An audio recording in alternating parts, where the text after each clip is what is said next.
بسم الله الرحمن الرحيم، والصلاة والسلام على أشرف المرسلين. ازيكم يا حبايبي؟ عاملين ايه النهارده؟ بقى ان شاء الله هنعمل مع بعض البيتفور بطريقة سهلة جدا، وهعرفك ازاي ينجح معاكي، وهقولك على كل نقط النجاح بتاعته. هنقول كده بسم الله ونشوف مقاديرنا. عندي هنا كوبايتين اتنين من الدقيق بنفس معيار الكوباية اللي عايرت بيها السمنة. تمام، يبقى كوبايتين اتنين من الدقيق، عليهم رشة من الملح، عليهم نص كوباية سكر بودر، بس لازم يكون منخول، يعني بعد ما تطحنيه كده وتنعميه كويس لازم تنخليه. وعندنا بيضة وعليها كيس من الفانيليا، وعندنا هنا كوباية سمنة. يا جماعة لازم تكون سمنة ساقعة خارجة من التلاجة، ما ينفعش خالص ان انا اشتغل من العلبة على طول، لا ما ينفعش، لازم تكون سمنة ساقعة خالص خارجة من التلاجة متلجة بالمنظر ده، بس مش خارجة من الفريزر، يعني هي ايه، انا حطاها في التلاجة من امبارح بالليل. تمام، او مثلا ممكن تقعد لها ساعتين في التلاجة هتسقع معاكي وهتبقى تمام. لو انتي عايزة تعملي كيلو بوتفور هيبقى كيلو دقيق، نص سمنة، هيبقى ربع سكر، هيبقى بيضتين اتنين. ده انتي لو هتعملي كيلو كامل. تمام، عشان ايه؟ لو حد سألني في الموضوع ده عشان انا بتسأل فيه كتير. ولو النص كيلو هتقسمي بردك، هيبقى نص دقيق، ربع سمنة، هيبقى تمن سكر، وهيبقى بيضة واحدة، والفانيليا بقى انت وراحتك، والملح. الوقت كل اللي هنعمله هنقول بسم الله، وهنجيب المضرب بتاعنا ونبدأ نحط فيه السمنة. اهو يا حبايبي، بعد ما فضيت السمنه هحط عندي هنا نص كوبايه السكر، وهناخدهم نضربهم كويس برضه زي ما اتفقنا. لو انت ما عندكيش المضرب ده العجان، تقدري تستعملي المضرب الكهرباء، تقدري تستعملي المضرب اليدوي او ايدك، بس الموضوع هياخد منك شغل شويه. تمام، البوتفور مش بتحط له بيكنج باودر يا جماعه، نقطه مهمه لازم تخلي بالك منها، البوتفور مش بتحط له خالص بيكنج باودر. الوقت بقى بعد السمنه بتاعتي كده ما اتضربت، هنقول بسم الله ونحط الفانيليا، وكمان هنحط البيضه،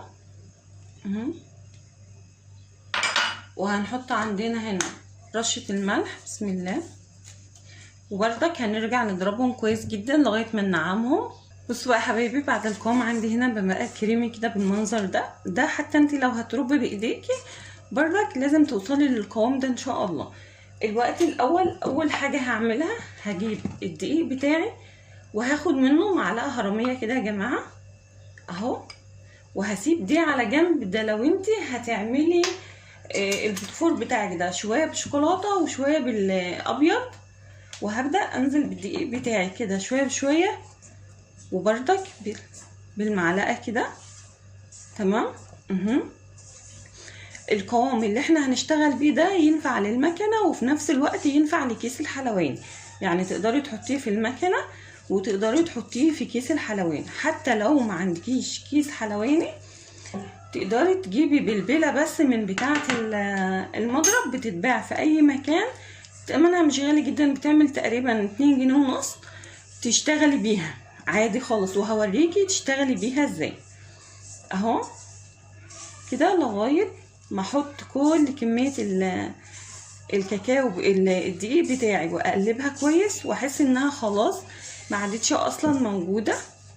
اهو شايفه كل شغلك كده بالمعلقه اهو يا جماعه كده. ما عادش عندي دقيق خالص، قلبناه كلاته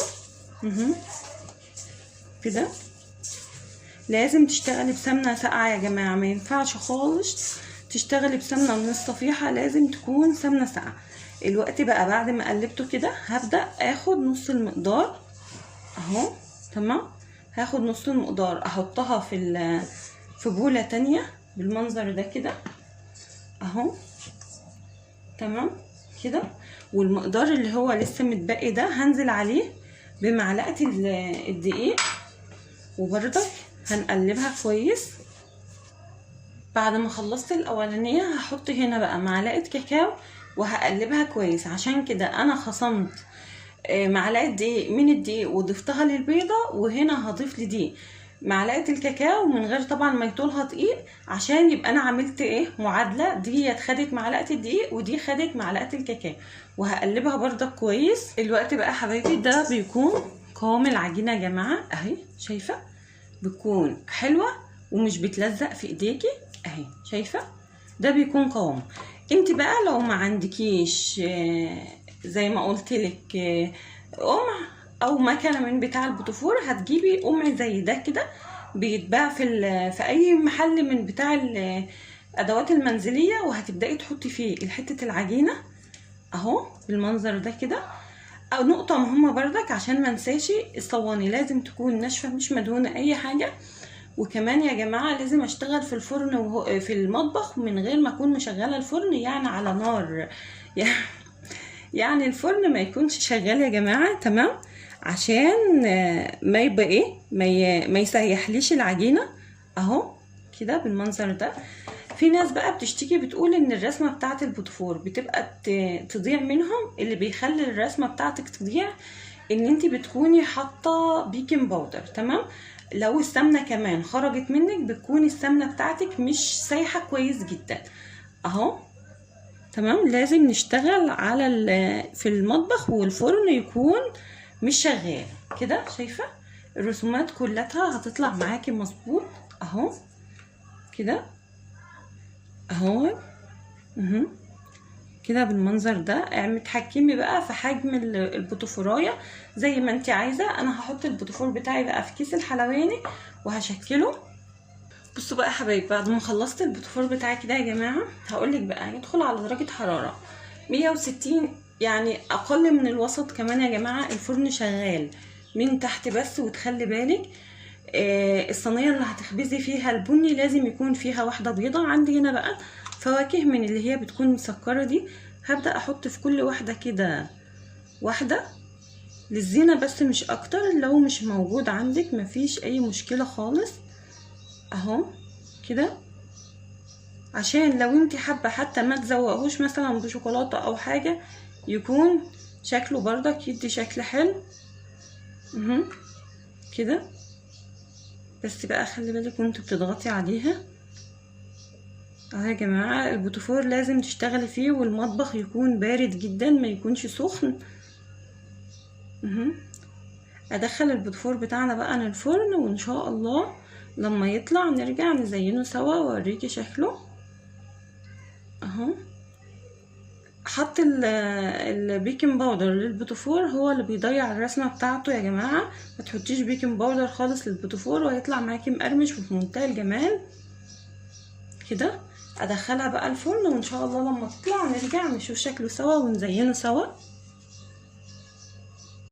وده شكل البوتفور بتاعنا بعد ما طلع من الفرن يا جماعه. شايفين بسم الله ما شاء الله عليه؟ شايفين حلو ازاي؟ جميل جدا. قدامك حل من اتنين بقى، يا اما تزينيه زي ما انا هعمل كده، يا اما تسيبيه بالشكل ده. وزي ما انتم شايفين اصلا شكله في منتهى الجمال والروعه، ومش ممكن اوصفلك يعني ناعم قد ايه. شايفه البوتفوره؟ شايفه بسم الله الرحمن الرحيم؟ يعني بسم الله ما شاء الله عليها، مش متحمله حاجه خالص والله. يعني انا مستخسره خالص ان انا اكسرها. انا مجهزه بقى ايه للتزيين. عندي هنا شوكولاته فرنسي، تمام؟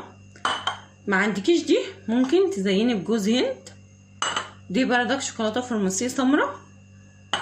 ممكن فول سوداني، تمام؟ ده فستق كذاب كده احنا بنبقى نحطه وبنعمله وبنحط له الوان صناعيه، بس هي بتكون الوان مغذيه يعني طبيعيه ما فيش منها اي مشكله. عندي شوكولاته بني، عندي شوكولاته بيضه، عندي مربى. ممكن نلزقه بمربى بس المتاح اللي موجود اعمليه. مثلا هنجيب واحده كده من البني ونحط كده مربى في النص. طبعا البوتفور ناعم وبيكون عايز شغل بالراحه خالص اهو كده بالمنظر ده. وممكن نقوم حاطين لها كده شوكولاته بيضه، ونقوم حاطينها في الشوكولاته الفرنسيه دي اهو بالمنظر ده. طبعا هنسيبها لغايه ما تبرد كده وتتماسك معانا. ممكن بردك نجيب البيضه ونحط لها من هنا كده شوكولاته سمراء، تمام؟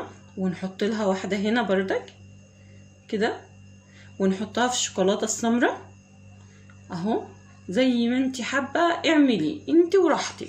ممكن زي ما قلت لك تسيبيه كده خالص ونحطها بقى هنا في الشوكولاته الفرنسي ده. بس طبعا البوتفور بالذات بيكون عايز ان انت تشتغلي فيه والمطبخ بارد وبيكون عايزك تشتغلي بالراحة خالص، ممكن مثلا نعمل شوكولاتة. الشوكولاتة دي يا جماعة انا بسيحها بس كده على حمام مية، مفيش اي مشكلة خالص، مش بنضيف لها اي حاجة غير ان انتي بتحط لها بس شوية كده من معلقة واحدة بس من الزيت اهو، وبحطها بقى هنا في الشوكولاتة. مثلا ممكن نعملها فول سوداني اهو، شايفة؟ كل حاجة سهلة وبسيطة خالص، بس طبعا كل حاجة عايزة تبرد معانا، وكل ما هتبرد كل ما هتدينا شكل حلو. انا قدمت لك كل الحلول اللي ممكن تلاقيها عندك في مطبخك، ومفيش خالص ممكن نستعمل جوز هند ومربى، مفيش اي مشكلة خالص. انا هزين بقى عشان الفيديو بس ما يكونش طويل عليكي، بعدين ارجع بقى اوريك الشكل النهائي باذن الله. حبايبي شكل البوتفور بتاعنا بعد ما خلصت تزيين، ويا رب يكون شكله حلو وعجبكم. طبعا بعد ما بتزينيه بتحطيه في التلاجة حوالي 10 دقايق على بس ما الشوكولاتات تتماسك، تلاقيها اتمسكت معاكي وبقت تمام. طريقة حفظه بقى ازاي نحفظه، يا اما تحطيها في علبة تلاجة وتلفيها كويس بكيسة بلاستيك عشان ما يطراش معاكي، يا اما بقى تعبيها بردك يعني في شنطة بلاستيك، وممكن في علبة او حاجة زي ما انت حابه بقى. بس المهم ان هو ما يطلوش هوا عشان يفضل معانا مقرمش وجميل. وكل سنه وانتم طيبين يا جماعه، وعيد سعيد عليكم، ويا رب ان شاء الله اللي يشوف الفيديو يعجبه ما ينساش يحط لايك. كل سنه وانتم طيبين وعيد سعيد، ومع الف سلامه، نتقابل في وصفات تانية كتيره باذن الله.